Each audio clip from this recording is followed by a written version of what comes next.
Good morning. It's nice to be with you this morning.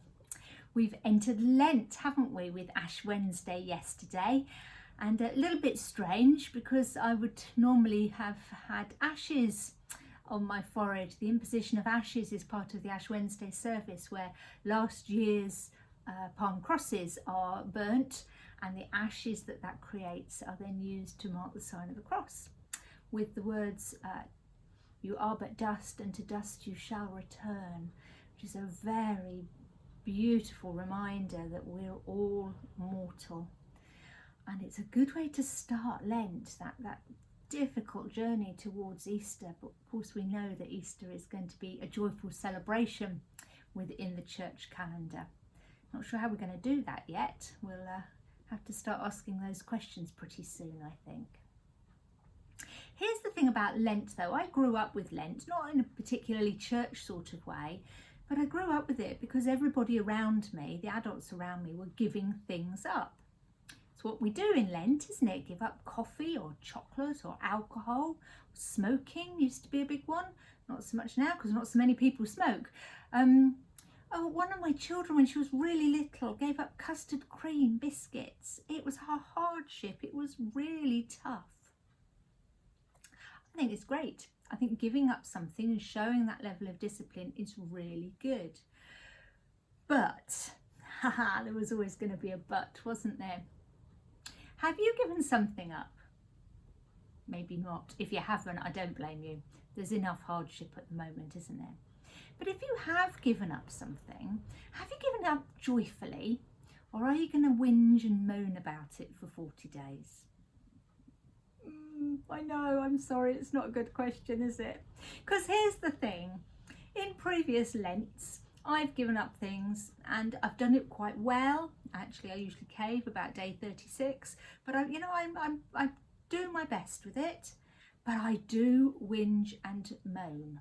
I am not a happy bunny. And that's a sign that what I've given up is hard to give up. And it's a sign that I've chosen something that's testing, so that's kind of entering the spirit of Lent, isn't it? But to do it with a moan and a misery, and to complain and thrash about it, I only thrash about a little bit, but I do thrash about, that's just not the spirit of it, is it? If we're going to give something up for Lent, then we need to give it up with a good heart, and understanding that the giving up is a reminder, a practical reminder of our desire to be closer to God, to be more connected in our prayer life to Him, and that we are joining in the sacrifice.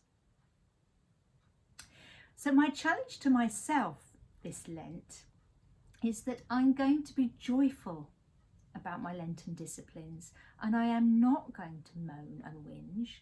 And now I have to really hope my husband doesn't watch this, because if I do moan a bit, you won't know, but he will, and he'll call me out on it. We're in good company if we try and do Lent joyfully. There's in James's letter to, we don't know who James wrote to, I don't think, but at the very beginning of James's letter, he says this: "My brothers and sisters, whenever you face trials of any kind, consider it nothing but joy, because you know that the testing of your faith produces endurance. And let endurance have its full effect, so that you may be mature and complete, lacking in nothing." I love that. Face trials of any kind, consider it nothing but joy. I'm going to work hard on that one this time, James. I really am.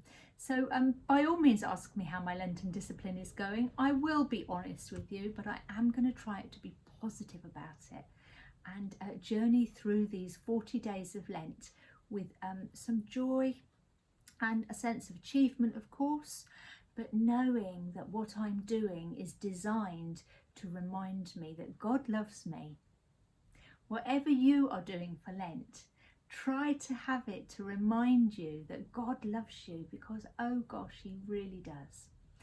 And I'm going to stop there because I'm in danger of leaking into my Sunday sermon. Come to church on Sunday and hear the sermon. then you'll know how loved you are. I hope you have a good day today. I'm off to school. It's half term, so there are no children in our primary school. I've just become a governor there, and I'm going to have a tour and to meet some of the staff in a socially distanced way as a safe way of beginning my governorship. I'm really excited about it. Hey, I shall talk to some of you. If I don't talk to you today, I hope I see you soon. Have a good day. Lots of love and God bless. Bye bye.